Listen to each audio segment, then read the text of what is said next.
இன்னைக்கு கோலம் போடுறோம். மேல தாப்பு நீ கோலம் போட்டுட்டு இருக்கா.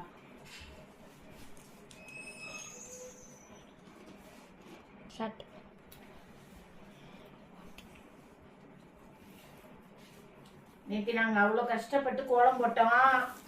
பாக்குறீங்க வியூஸு, லைக் போடல. எனக்கு இடுப்பு வழியே வந்துட்டு கோலம் போட்டு. எங்க பேரன் கோலமே போடாதம்மா அப்படின்ட்டான். ஆனாலும் நான் போடுறேன்.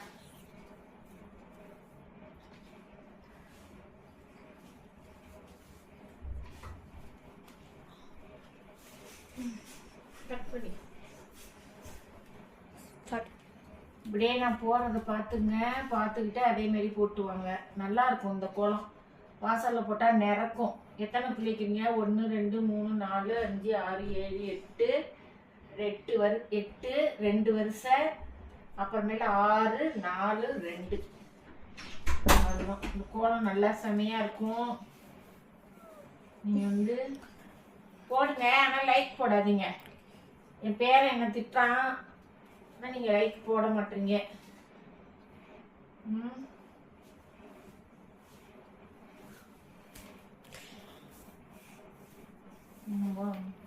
கொஞ்சம் இது பண்ணு பாருங்க. நல்லா போட்டுருக்கேன் பாருங்க. லைக் போடுங்க, அப்பதானே எனக்கும் கொஞ்சம் இதா இருக்கும். ஸோ நீங்க பாக்குறீங்கடா இல்லையான்னு தெரியல. சிக்கு குழம்பு போட்டிருக்கேன் பாருங்க. புரியுதா? சிக்கு ரொம்ப கஷ்டமா இருக்க மாதிரி இருக்குது. இப்படி வந்து இப்படி வந்து இப்படி வந்து இப்படி போடணும். அப்படியே இது ஒரு பேட்ச்சு, இது ஒரு பேட்ச், இது ஒரு பேட்ச், இது ஒரு பேட்ச். 4 பேட்ச் தான் உங்களுக்கு. நடுப்புற சென்டர் கிடையாது. நம்ம கலர் கொடுத்துக்கலாம், இதுலயே கலர் கொடுக்கலாம். சிக்கு குளத்துலயே நீங்க அழகான கலர் கொடுக்கலாம்.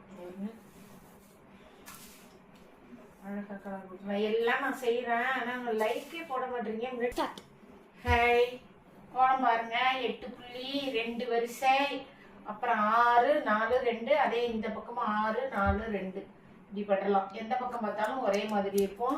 கோலம் போடுங்க, பாருங்க, லைக்ஸ் போடுங்க. நான் இன்னைக்கு பாட்டுலாம் போடலை. நீங்கள் லைக்ஸ் அவசியம் போடுங்க. Bye by.